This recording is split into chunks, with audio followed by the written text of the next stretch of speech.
Shalom, and welcome to the Parasha Pod. I'm Rav MRosenberg, here with Rav MLeibtag, and we are talking Torah together. A new book this week.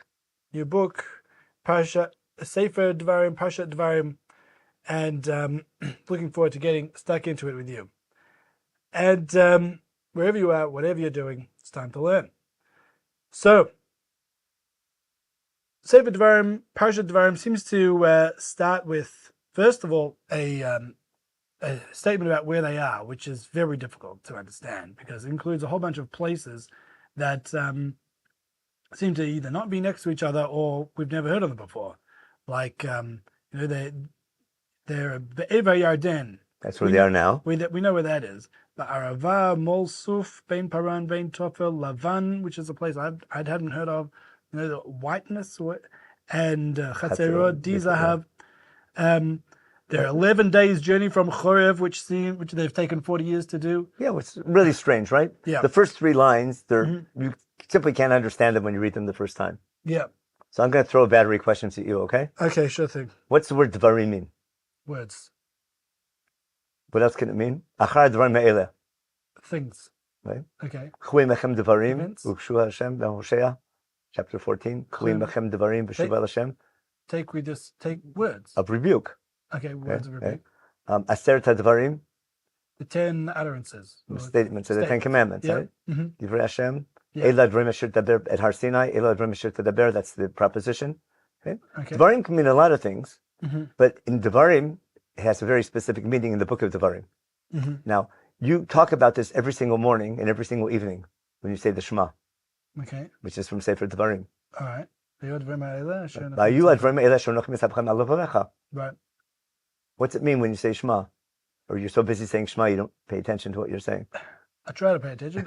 These what things? Mitzvot, basically. The mitzvot of Shema that I talked about. Well, the mitzvot of Shema or the mitzvot of Sefer Devarim. We'll see. Right.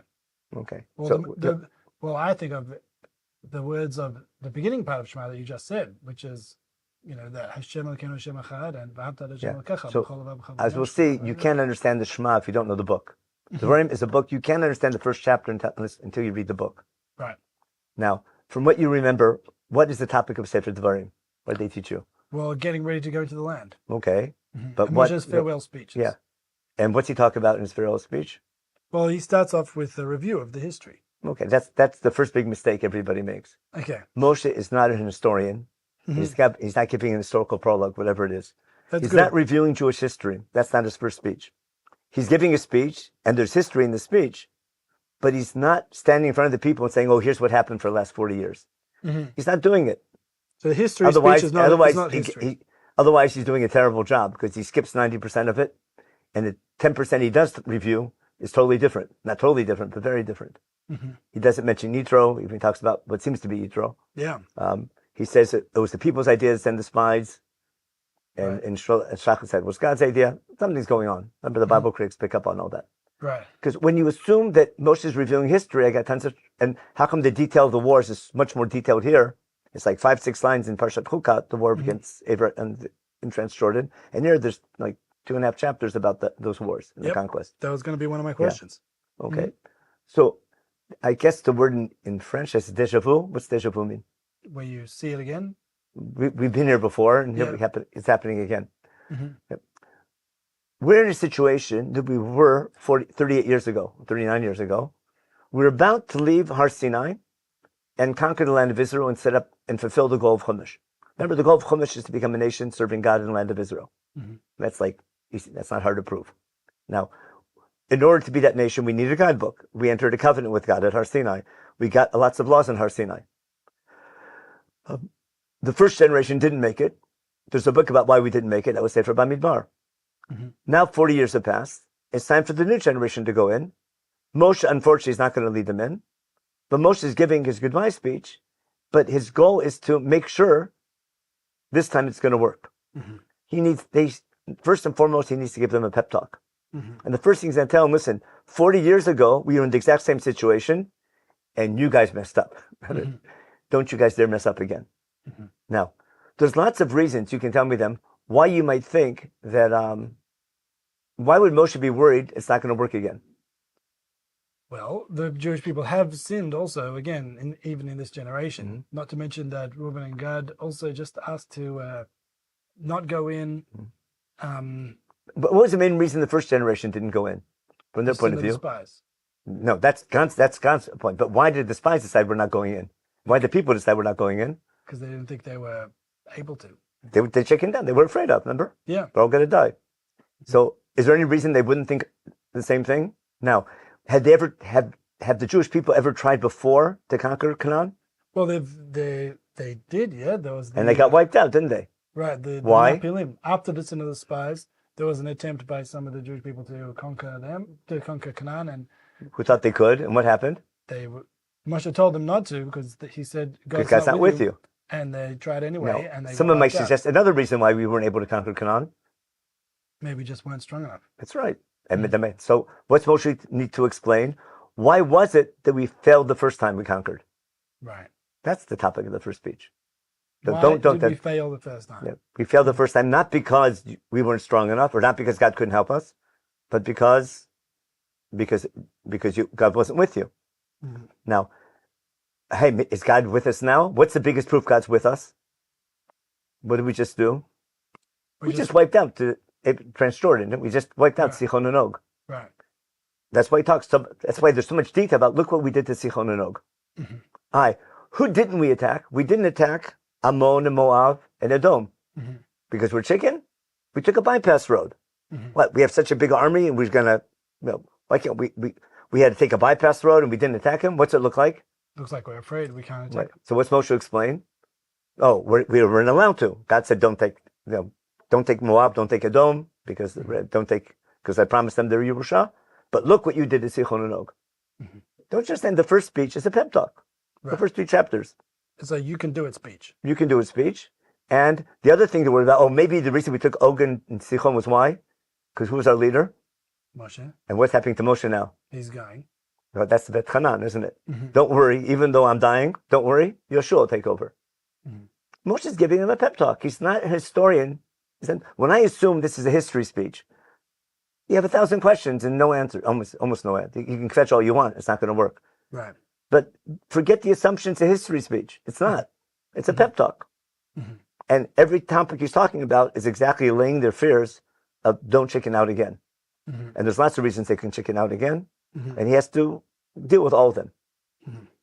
There's also a leadership thing. We'll talk about that. Don't worry, even though I'm going. We have lots of leaders. Now, the main issue when we studied the story of the spies was that in order to conquer the land, number one, you have to want to conquer the land. And God can help you. But God's help is contingent on what? What's God's help contingent on? On keeping the mitzvot. And therefore, if you're not keeping the mitzvot, it's not going to work. Yeah. And therefore, in order to prepare them for conquering the land, what do they need to do? They need to keep the mitzvot. And to keep the mitzvot, what's the first thing you need to know? You have to know the mitzvot. Right. And therefore, what's Moshe going to teach them? The mitzvot. The mitzvot that we need to keep as we conquer the land. And that's what the book's about. That's what Devarim is. Yeah. Now, where did Moshe get these laws? These laws weren't given now. They were given at Har Sinai with the 10 Commandments. They'll say so in chapter 5. Said, we got the 10 Commandments, and then you got scared. And we'll get that story next week in Parasha Bet Hanan. Moshe reminds the people, 40 years ago, we were about to go in. We had a set of mitzvot that we had to keep going in. And on the condition you keep the mitzvot, God would help you conquer the land. He said that back then in Shemot as well. You chickened out, either because you didn't feel you wanted to keep the mitzvot, you didn't think you were able to, whatever it might have been. That generation didn't make it. But you guys, you have a new opportunity now. Now they're gone. They received their punishment. Your generation now is ready. But on what condition will God help you conquer the land? On the condition you keep the mitzvot. We'll see it probably 20 times in Sefer Devarim. It's not wanting to go in. Wanting to go in is not enough. Not knowing that God exists is enough, or knowing God can help you. But you need to know without God's help it's impossible, but God's help is contingent on keeping the mitzvot. And therefore, what do you need to do to be worthy of conquering the land? You need to know the mitzvot. And therefore Moshe is saying, I'm teaching you these mitzvot and keep them. Now, has Moshe taught these mitzvot before? Moshe is teaching them now in Arvot Moab. Has he taught them before? He taught them in the Midbar. These aren't where they aren't. Remember your first question? Yeah. It's not where are we now. It's where we have been. Right? So now Moshe is teaching these Devarim. We'll see the Devarim are the laws of Sefer Devarim, which is we'll see it's a speech from chapter 5 to 26. Well, it's primarily mitzvot with a lot of rebuke as well. Yeah. And Moshe is saying these are laws that I'm teaching you now in Arvot Moav, but we learned them before. When we learned them in the Midbar, between Para and Tofa and all these different places. And the main time we studied them was on the 11-day journey from where to where? From Chorev to Kadesh Barnea. Notice, I taught you these laws primarily on that 11-day journey from Chorev to Kadesh Barnea. What happened in Kadesh Barnea? The spy. And what happened after the spy story? We didn't go in. So what did we do with the first generation? The last time I drilled these laws over and over again was in preparation for the first conquest. Now look at the next line. Now Moshe is going to teach them one last time in the 40th year. Now in the 40th year, on the first day of the 11th month, Moshe is going to teach these laws one last time. So Moshe is saying, these laws I'm teaching you, they're not new. The laws are not new. The laws are 40 years old. And there's no laws in Sefer Devarim that wouldn't have applied 40 years ago about how to set up a land, how to set up a central place of worship. All the mitzvot we'll see when we study them, they're all laws that would have applied even before the sin of the golden calf. Right? The most we'll see soon. The laws that Moshe teaches in Sefer Devarim, the reader of Chumash has never seen them before. Right. Moshe is not reviewing the laws of the first 4 books. That's another mistake people make. Moshe is not reviewing the first 4 books of Chumash, not the history and not the laws. 95% of the laws in Sefer Devarim are laws the reader of Chumash never seen them before. The people of Israel has heard them over and over again. And the question is, why does Chumash save them for Sefer Devarim? Right. Now, these laws are so important, they need constant repetition. Therefore, it's called Mishneh. No, Mishneh Torah is not going to mean a repeat of laws, but rather it's a set of laws that needs repetition. I like that. Okay. You're like that. You say that every day in Shema. But the laws that I'm teaching you today should be on your heart. Teach them to your children, not teach them, Mishantam. Drill them over and over again. Repeat them. These laws need constant repetition, like Mishnah does. Right. And therefore, the laws, Moshe is going to explain, these laws come with the 10 Commandments. They're going to follow the 10 Commandments. But the laws of Sefer Devarim are all laws that were given, the laws themselves. Now, as Moshe teaches the laws that he received 40 years ago, as he's teaching them, what's he going to add? Rebuke. Oh, remember what happened to Miriam. Remember how bad you were at Chet Egel. Remember you were rebellious all the time. So he's going to give a lot of rebuke. Now, what's the word for rebuke in Hebrew? Tochacha. And Devarim. Remember? Devarim? Oh. Yeah. So what's Rashi say? Rashi says, Elad Devarim is focusing on what's new to the people of Israel at this time. The rebuke. They know the laws. What's new now is Moshe's rebuke. Now, after 40 years of teaching, he gives his last Musar Shmuz. So Sefer Devarim has a lot of rebuke. We call it Musar, which is new. Got it? After 4 And there's lots of laws which are old. They have to be reviewed and taught again. So Rashi says, Elad Devarim, rebuke, and they're all alluded to in all these different names. Dizahav, Chet Egel, remember, Chatzirut. There was everything. All these names, these new names you mentioned, are about rebuke. With that. Ebenezer and Ramban say, no, Devarim means the laws, because they're following Pshat. Now, both are right, because look, that's what's beautiful about the argument among the commentators. Rashi's correct that there's a lot of rebuke in this book, which is tremendous. Tishmun, etc., and things like that. And Mamrim, you've been rebellious since you left, and there's tons of lines of rebuke. On the other hand, the primary purpose of the book and the primary content of the speech will be laws that he got 40 years ago in Har Sinai. And these laws are so important, they get their own book, and they need constant repetition. And they'll be referred to as the Torah, we'll see, when we study Parasha Bet Hanan. But that's the book, and therefore this opening line is not where we are, it's where we've been, and where these laws have been taught before. And now in the 40th year, Moshe is going to teach them one last time. Now, these laws, people just need to know them. They're critical for being able to conquer the land. But I'll just give you one line just to prove it for you. Yeah. Okay? Read the first line of chapter 4. It's in Parasha Bet Hanan, but it begins the end of the first speech. Yeah. V'ata Yisrael. V'ata Yisrael, now Yisrael, Shema et hachukim ve'et hamishpatim asher anochi melamed etchem la'asot. Now listen up, Israel. I'm about to teach you chukim mishpatim. We'll see this all through the book. Yeah. Why? Leman tichyu in order that you should live. Uvatem v'yirashtem et haaretz asher Adonai Elokei Avotechem noteh lachem. You need to know these laws because to stay alive and be worthy of conquering the land, you better keep these mitzvot. If not, you're finished. Remember Parshat Ekev? Yeah. It's almost a broken record through the book. Right? Keep the laws, I'll help you. If you don't keep the laws, therefore, part of the military preparation is the educational preparation and the motivation behind it. Right. It's kind of like that urge to say Tehillim or to be extra frum or keep extra mitzvot when you've got a sword hanging over your head, so to speak. No atheist in the foxhole. Moshe is kind of drilling that instinct into them. He's sort of saying, you're going into a very dangerous situation right now.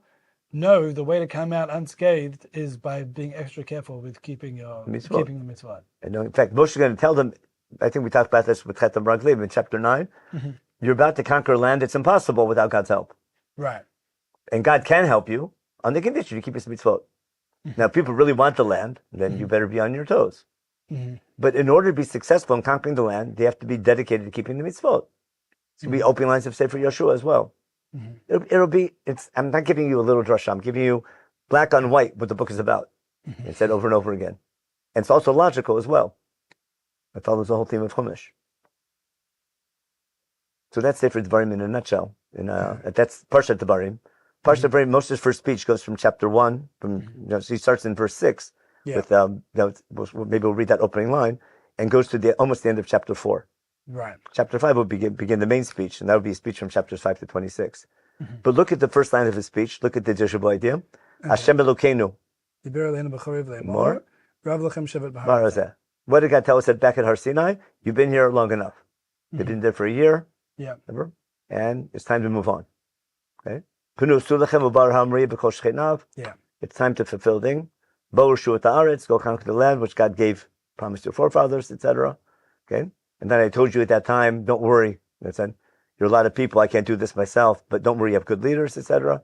You appointed leaders. Let me see if I can join the dots. Yeah. So you said that the point is not to review the history, but to give them the get them ready for the challenge facing them. Okay. To conquer the land. And since now 40 years ago we're in the same position. So it would have been unclear why he would have started with this, because there's so many other historical events. If this was a history speech, there's so many other key historical events to actually start with. Like start with Yitro Mitzrayim, Har Sinai, Yeah. But leaving Har Sinai is actually the last moment they were here. He says, he's basically saying, here we are on the edge of the land of Israel, about to conquer it. Just like we were 38 years ago. Just like we were before. We've been here before, and God said to us, all right, you've stayed here long enough, time to get on with it, time to get on with conquering the land. And God is saying the same thing to us now. We've been here long enough, it's time to get on with conquering and you're the new generation, settling the land of Israel. Yeah. And don't worry about it. I'm not with you. I can't lead you anyhow. I appointed leaders to teach you. And they'll be with you. And you have leadership. We take care of leadership. That's the next point, which is the appointment of leaders. Yeah. In other words, that's the Yitro story or the not Yitro story. Yeah. It's not about teachers. And here what's beautiful. I'll share one little word. Look what happens. Moshe says, God told me at that time, you can't do this yourself. Yeah. Appoint people that you know are existing leaders. So look in verse 16. It says, Havu lachem, in verse 16, I think. Yeah, Havu lachem anashim, chachamim unevanim v'yudum l'shiftechem. Right. Moshe is not, I'm not, Yeah. Yitro told Moshe, you pick the leaders. No, God told Moshe Rabbeinu, you can't do this yourself. You pick the leaders to help you, guide the people. We're talking about national leadership, not poskim, not teachers or judges. We're talking about leadership of the nation, okay? And to judge the people, to solve disputes and things like that, and resolve things. So what's he saying? So he says, I need volunteers. I want anashim, chachamim v'nachbonim v'yudim l'shiftechem. People known in your tribe who are wise and smart. Chachamim v'nachbonim v'yudim. Now, who does Moshe find? V'kach mikem. V'kach et Moshe shivtechem anashim chachamim v'yudim. I took leaders of your tribes, existing leaders, who were wise and known. What's missing? Nevonim. People of understanding. Yeah. Why? So it could be no one was navon. But I think no, the wise people knew not to volunteer. That's my little joke. I wish it was a joke. But when the wise people don't volunteer, it's not good. Right. Okay. We just sit back and complain. Okay. Now, then he picks up with Pasuk Yudchet. Okay. Vatzaveh etchem beitahi. What did I command you 40 years ago when you left Har Sinai? Et kol Devarim asher tasun. See the word Devarim? Got it. And when you say Shema every day, remember Shema Yisrael? Hashem Elokeinu, who's the first line of the Ten Commandments, our covenantal partner, our God, our boss. He's the one and only God. You should love your job. But hold on, you should love. I know you say it's the other job, but I think you should love Hashem. It says that Hashem Elokeinu. Hashem Elokeinu means Hashem your boss. Want a proof? Yeah, but Hashem Elokeinu. Hashem. Just fast forward to chapter 5 in Devarim. Okay. Okay. The first line of the speech. Moshe gathers the people and tells them, Vayikra Moshe kol Yisrael, chapter 5, verse 1, Shema Yisrael chukim v'mishpatim, listen to the laws I'm teaching you today. Yeah. Okay. Remember? And learn them and keep them. Jewish laws to be learned and kept. Yeah. Before he gets to the laws, his opening statement, Hashem Elokeinu kratimanu brit b'chorev. Yeah. Hashem, our boss, entered into a covenant with us at Har Chorev. He's our covenantal partner. Yeah. Hashem Elokeinu is covenantal. Hashem Elokeinu, Asher kratimanu brit b'chorev. Then, parentheses, the next chapter, the rest of the chapter, with what? This is the brit in Har Sinai, therefore the Ten Commandments. And therefore, the laws that came after the Ten Commandments. And then after telling you about how we got these laws in the first place, and that they're part of this covenant, Moshe picks up again in Perek Vav Pasuk Dalet, Shema Yisrael, Hashem Elokeinu, Asher kratim anu brit b'chorev, got it? He's everyone's God, he's the only God. But we're chosen to work for him. And therefore, love your job or love your boss, because that's in that covenantal relationship. The main thing is love and commitment. But commitment's not enough. You have to follow laws. These things, these laws I'm teaching you now in Sefer Devarim from now till chapter 26 should be on your heart, and teach them or drill them to your children. Wherever you go 24/7, when you walk, when you get up, when you go down, they surround you 24/7. Put them on your doorposts, put them on your arms, etc. They're signs, and there are reminders of how we have to behave. That's Pshat of Shema. Okay. But you can't, if you don't know Sefer Devarim, you won't understand what you're saying in Shema every day. So the Pshat of Shema is Shema is Hashem Elokeinu. That the previous reference to that particular phrase or way of referring to Hashem is who made a covenant with us at Har Sinai. That is that God who is our covenantal partner. That's his partner. He's our boss. And it's a lopsided relationship. Right. He is one. He's everybody's God. Then v'ahavzat Hashem Elokecha b'chol levav b'chol nafsh b'chol moedecha. You should love Hashem. You should love your job. Now, later on, we'll see, you know what? There's also reward and punishment. That's by Shema. It doesn't say you should love your job, though. It says you should love your boss. Right. Which means if you love your boss, you'll love doing your work. Right. Okay. And then you got to actually do the things. That's why it falls. I think it says, Ivdot Hashem b'simcha. Remember Tehillim chapter 100? Yeah. Bizmor leTodah. Ivdot Hashem b'simcha. Nice. Okay. Very good. So, I'm still wondering though, would it have been so bad to give Yitro some credit? Like for the... But the topic here, that's not the topic of the speech, and that's not what he's talking about. Moshe is teaching laws in Parasha Yitro. Yeah. That's when we first arrived at Har Sinai, early on. Yeah. This is when we left Har Sinai. This is the story here. The story here is the story in Balotcha. I'll give you an example from summer camp. Okay. There's two times when Moshe can't do it all himself. Yeah. When Moshe is sitting and teaching God's laws, from morning to evening, and Yitro sees him and says, you have no time for your family. You're going to go crazy. Yeah. Now, he says, what do you need? You need some helpers. Appoint some people to help you. Don't take the easy questions. You'll take the rough questions. Right. But Yitro's advice is in the realm of education and teaching. And says, get yourself teaching staff. And you pick the teachers. Get the right people and organize them. Here. In Parasha B'Midbar, as soon as we leave Har Sinai, I remember the Mitonim and the Mitavim. Moshe says when they complain about the food, Moshe, I can't do it myself. And God says, you're right. There God says, take your ruach, remember, and share it with the 70 elders. That's the story here.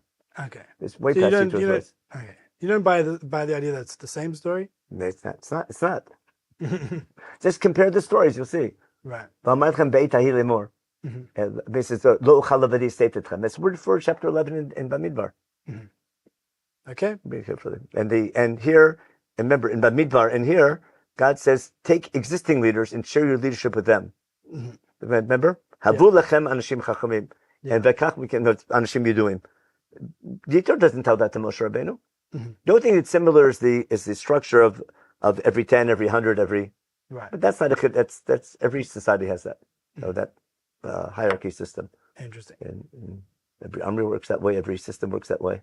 You're saying that is not enough of a proof that it actually is Yitro or the same. Because that's just logic. That's all. When you organize things, you need big groups, small groups, little groups, groups of 10, groups of 100, groups of thousands. That makes sense. Okay. And then, so how do we, last piece to fit into this puzzle is then the part of the story about the spies, which seems to me most different. So maybe you can help us fit this with the overall picture, is when Moshe says that as a result of the spies, he was prevented from going into the land of Israel himself. But this isn't how he tells the story. He says, go back to I think verse 24 in chapter 1. It says, it says, V'nisami chorev, remember? We traveled from Chorev, we went through this whole desert, etc. Okay? And we're ready to go. Right? And then, how does the story of the spies begin? Right? And then you came to me and says, we want to send people ahead of us. Now, that makes sense that people did that beforehand. It's a good idea or a bad idea. I'll explain how Rashi explains. Rashi says, what happened? And people said, we want to send, we're interested, we want to go. And then God tells Moshe Rabbeinu it's a good idea. Even better than that, send 12 tribal leaders to, what do you call it? So that it's not just military information, it's also a fact-finding mission. Because I want people to encourage, remember how we explained it? We want the existing leadership to inspire the people that it's going to be difficult, but this land is great. It's worth a try. But hence keep the mitzvot. But it backfired, the idea. It was a good idea, but there was a risk sending them because maybe they'll come back with a bad report. But it was worth the risk because the people need to be motivated. Up until now, they're not motivated so well. They don't have a bad track record in the desert. God was hoping that if I send tribal leaders, maybe the tribal leaders will be motivated and they can motivate the people in their tribe. Right. But he's focusing on, again, v'lo avitem lalo. You didn't want to go. But Midbar is about leadership. And therefore, by Midbar, who's to blame? It's a leadership problem. Here, Moshe is talking to the people. Now, I'll give you an example. If I'm watching it's the Mondial now, what's it called, a football match or a soccer match, whatever it is, and there's more than one camera, right? Right. There's a drone camera somewhere, and there's a sideline camera and things like that. Now, when you're watching, you see the same game from different viewpoints. Now, if I want to know what happened in the game, I have to, merge them together.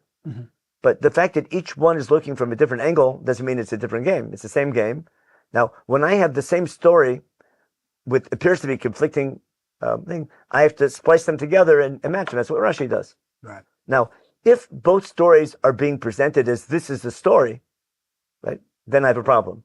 If one story is coming from the viewpoint of what the leadership did wrong, and one is what the people did wrong, so because there's two different focal points of the story, right, therefore they're presented differently. And one's being presented 40 years later in hindsight as part of a pep talk, and one is part of a book that talks about a leadership failure and how we can learn from our mistakes. So what really happened is I take those two accounts, neither written as a history book, and I want to learn the history, I put them together. Right. So, how do people write history books? No one wrote history books in the time of the Rishonim, etc. But they wrote the great rabbis wrote responsa. So we learn Jewish history from responsa. Right. So in response, the responses were written to answer halacha questions, but from response I can learn history. Right. So later people take those responses and write a history book. So I can put together what must have happened in the story of the spies by saying, I have one account about leadership, one account about the pep talk Moshe gave later on. What really happened, I got to splice the two stories together. That's what Rashi is doing. Okay. And which I think makes a lot of sense. But this, again, if I assume that it's a history book, I'm stuck. But I suppose my question is really, why does this particular detail need to be told this way for this purpose? Like the fact that Moshe says, "Gam bi tanaf Hashem b'gulal." Oh, that's another question. Who's to blame? But like, why do the people need to be told that it's their fault that Moshe is not going into the land? because of something to do with the sin of the spies. Now, read the next slide right afterwards. Right. Yeshua bin Nun Amid Lefanecha Hu Yavo Shama. That's the whole point. Okay. Even though I'm not coming with you, don't worry, Yeshua he'll lead you. Finish the line. Yeah. Yavo Shama Oto Chazek Ki Hu Yanchilena Et Yisrael. That's the whole point. Don't worry, Yeshua can do it. I'm not coming. Moshe saying, I can't come with you. It's sort of, you don't have me, it's sort of your fault. Right. In other words, support him. Yeah. Like, I'm not going in because I didn't have your support. Which make you think we won't be able to make it. No, that's what do you call it? That's the price you guys paid for, for the last generation. But don't worry, Yeshua can take you in. Okay. Moshe is not blaming the people. But remember, it's a new generation. It's not their fault. It was their parents' fault. Now, I remember we explained that when Moshe decides, don't kill them after the sin of spies, just let them, because it'll be a chilul Hashem. Right. And God says, you're right, okay, I can't kill them, but I can't bring them to Israel. So when Moshe prays that God not kill everybody, because of that, he can't go to the land. Because it's a different generation. But that was the topic we did in Parashat Shlach. Right. But again, when you read the whole pasuk, Moshe isn't coming to say, it's your fault, I'm not going in. He's not playing the blame game. He's part of his pep talk saying, don't worry, even though I'm not going in with you, Yeshua will lead you in. Right. Okay. Excellent. Thank you so much, MLeibtag. Very excited to continue learning Sefer Devarim with you.